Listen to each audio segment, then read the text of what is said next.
Question number 5. So Labour Party. Okay, so Labour Party has won the election. Of course, congratulations to them. They have a buying assistance program in place that helps renters to purchase prices at a lower price range. So should we avoid investing in lower price range property, as more renters become owners and then it is difficult to find tenants? Okay, great question, but let's understand the basic mechanics of how the market works first, before I answer that question. Okay, so Labour's buying assistance is significantly at a lower price point. Okay, around $500,000 for first-time buyers in Melbourne and $900,000 complete purchase price for Sydney.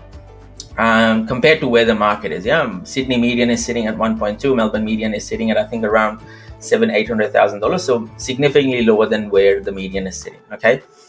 Now, I always say this, as an investor, you should always stay away from markets that are driven by investors. You should always be buying in owner-occupier markets. Okay, what does that mean? It means that there are markets which are tightly controlled by owner-occupiers, and there is demand for people to live in that particular area, particular suburb, particular profit.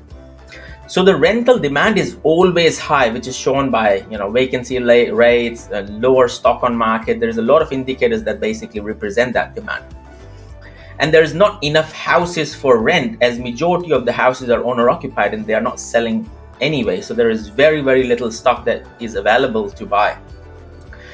Best yet, if the houses are owned outright in those pockets, by owner occupier, that's even better. Okay, because with these lower LVRs, these people can hold on to these houses for a very long time. Now, how do you identify those? Of course, we look at mortgage levels by suburbs, where each affordability rates are sitting, so that you can identify, where is mortgage stress sitting for each of the suburb. Okay, so when you are investing, you're not so much focusing on the first-home buyers or the lower price properties. You need to focus on areas where the demand exists.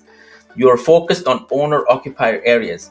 Now, this demand can exist in lower or higher price point equally. It does not really matter. So it's not so much about the price point, it's about the demand.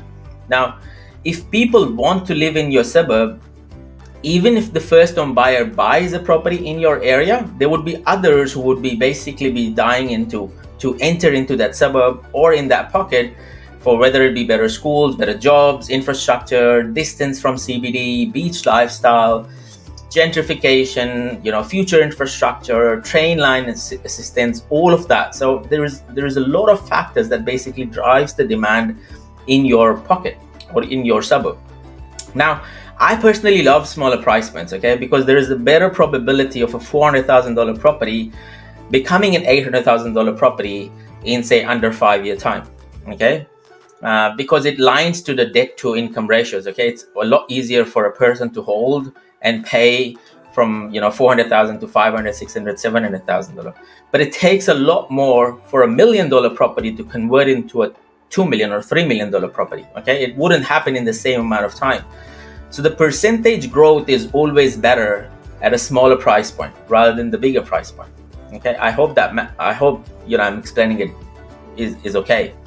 Now, what's important for you when you're buying investment properties, it's not so much about lower price point or higher price point. What's important is that you need to focus on the land component together with the growth suburbs, and ensure that you are buying to as close to the land value as possible.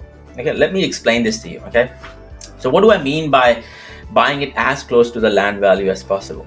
Okay, so let's assume that there is a suburb where a small land of 320 squares is selling for $300,000. Okay, which means that the average land value per square meter is about $937 per square meter. Okay, now assume that in the same suburb you are buying a property which is 900 square meters for a price point of say $550.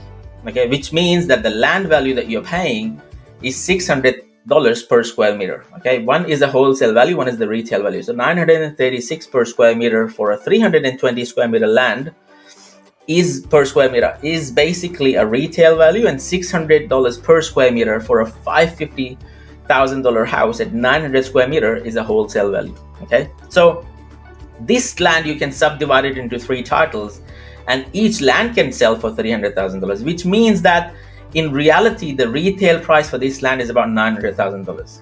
Okay, you're buying it at 550. Potentially, you're getting the house for free, and you're buying it subsequently lower than the land component. Now, you know that in any market, if the retail is selling much higher than wholesale, then the wholesale always pushes the retail prices up. That's trade 101. Okay, so it's always good to buy in areas where the land component is relatively lower or significantly lower, and you are still in the growth suburb. Okay, so as the price of the brand new lots of the plan house and land packages goes up, your land prices continues to go in the same direction. Okay.